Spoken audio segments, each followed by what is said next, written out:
NCI ನ್ಯೂಸ್ಗೆ ಸ್ವಾಗತ. ನಾನು ನಿಮ್ಮ PH ನಾಯ್ಕೋಡಿ.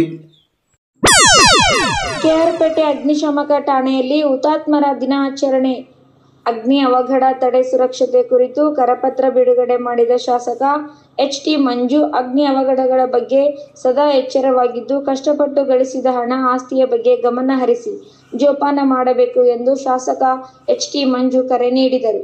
ಅವರು ಕೆಆರ್ಪೇಟೆ ಅಗ್ನಿಶಾಮಕ ಠಾಣೆಯಲ್ಲಿ ಆಯೋಜಿಸಿದ್ದ ಹುತಾತ್ಮರ ದಿನಾಚರಣೆ ಹಾಗೂ ಸಂವಿಧಾನ ಶಿಲ್ಪಿ ಬಾಬಾ ಸಾಹೇಬ್ ಅಂಬೇಡ್ಕರ್ ಅವರ 134ನೇ ಜನ್ಮ ದಿನಾಚರಣೆ ಸಮಾರಂಭದಲ್ಲಿ ಭಾಗವಹಿಸಿ ಗೌರವ ವಂದನೆ ಸ್ವೀಕರಿಸಿ ಅಗ್ನಿ ಅನಾಹುತದ ಸುರಕ್ಷತಾ ಕರಪತ್ರಗಳನ್ನು ಬಿಡುಗಡೆ ಮಾಡಿ ಮಾತನಾಡಿದರು.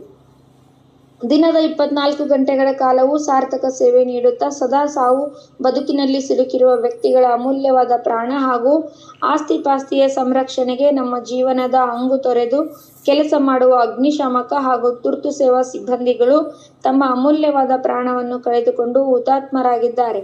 ಇಂತಹ ಅಮೂಲ್ಯವಾದ ಜೀವಿಗಳಿಗೆ ಗೌರವ ವಂದನೆ ಸಲ್ಲಿಸಲು ಪ್ರತಿ ವರ್ಷವೂ ಹುತಾತ್ಮರ ದಿನಾಚರಣೆಯನ್ನು ಆಚರಿಸಿ ಭಕ್ತಿ ಗೌರವ ವಂದನೆಯನ್ನು ಅರ್ಪಿಸಲಾಗುತ್ತಿದೆ. ಅಗ್ನಿಶಾಮಕ ಸೇವಾ ಇಲಾಖೆಯ ಸಿಬ್ಬಂದಿಗಳ ಕಾರ್ಯದಕ್ಷತೆಯು ನಾಗರಿಕ ಸಮಾಜಕ್ಕೆ ಮಾದರಿಯಾಗಿದೆ ಎಂದು ಅಭಿಮಾನದಿಂದ ತಿಳಿಸಿದ ಶಾಸಕ ಮಂಜು, ಶ್ರೀಸಾಮಾನ್ಯರು ಹಾಗೂ ಸಾರ್ವಜನಿಕರು ಅಗ್ನಿ ಅವಘಡಗಳ ಬಗ್ಗೆ ಸದಾ ಜಾಗರೂಕರಾಗಿರಬೇಕು ಎಂದು ಮನವಿ ಮಾಡಿದರು. ಪುರಸಭೆ ಅಧ್ಯಕ್ಷೆ ಪಂಕಜ, ಉಪಾಧ್ಯಕ್ಷೆ ಸೌಭಾಗ್ಯ, ಪುರಸಭೆ ಸದಸ್ಯ ಗಿರೀಶ್, ದಿಶಾ, ಸಮಿತಿಯ ಸದಸ್ಯ ನರಸನಾಯಕ್, ವಲಯ ಅರಣ್ಯಾಧಿಕಾರಿ ಅನಿತಾ, ಡಿಪೋ ಮ್ಯಾನೇಜರ್ ಚಂದ್ರಕಲಾ, ಅಗ್ನಿಶಾಮಕ ಠಾಣಾಧಿಕಾರಿ ಚಂದ್ರಶೇಖರ್, ತಾಲೂಕಾ ವಿತರಕರ ಸಂಘದ ಅಧ್ಯಕ್ಷ ಡಾ KS ರಾಜೇಶ್, ಪತ್ರಕರ್ತರಾದ ಹರಿಚರಣ್, ತಿಲಕ್, KR ನೀಲಕಂಠ, ಕರವೇ ಸ್ವಾಭಿಮಾನಿ ಸೇನೆಯ ಅಧ್ಯಕ್ಷ ಜಾವೀದ್ ಸೇರಿದಂತೆ ಗೃಹ ರಕ್ಷಕ ದಳದ ಸಿಬ್ಬಂದಿಗಳು, ಸಾರ್ವಜನಿಕರು ಹಾಗೂ ವಿವಿಧ ಸಂಘ ಸಂಸ್ಥೆಗಳ ಪದಾಧಿಕಾರಿಗಳು ಕಾರ್ಯಕ್ರಮದಲ್ಲಿ ಭಾಗವಹಿಸಿದ್ದರು. ವರದಿ ಡಾ KR ನೀಲಕಂಠ, ಕೃಷ್ಣರಾಜಪೇಟೆ, ಮಂಡ್ಯ.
ಬಗ್ಗೆ ಸಾಕಷ್ಟು ಮುಂಜಾಗ್ರತಾ ಕ್ರಮಗಳನ್ನು ಇದರಲ್ಲಿ ಪ್ರಕಟಿಸಿ ಇದನ್ನ ಈಗ ತಾನೇ ಬಿಡುಗಡೆ ಮಾಡಿದಂತ ಮಾನ್ಯ ಶಾಸಕರು, ಅಧ್ಯಕ್ಷರು, ಉಪಾಧ್ಯಕ್ಷರು, ಗಣ್ಯ ವ್ಯಕ್ತಿಗಳೆಲ್ಲರಿಗೂ ಮತ್ತೊಮ್ಮೆ ನಮಸ್ಕರಿಸುತ್ತಾ ಈಗ ಮಾನ್ಯ ಶಾಸಕರು ನಮ್ಮ ಇಲಾಖೆಯ ಬಗ್ಗೆ ಒಂದು 4 ಮಾತುಗಳನ್ನಾಡಬೇಕು ಅಂತ ಕೇಳ್ತೀನಿ.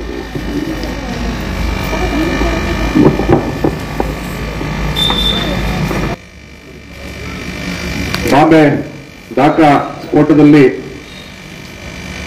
ವೀರ ಮರಣವನ್ನಪ್ಪಿದ 66 ಮಂದಿ ಅಗ್ನಿಶಾಮಕರ ಸಿಬ್ಬಂದಿಯವರ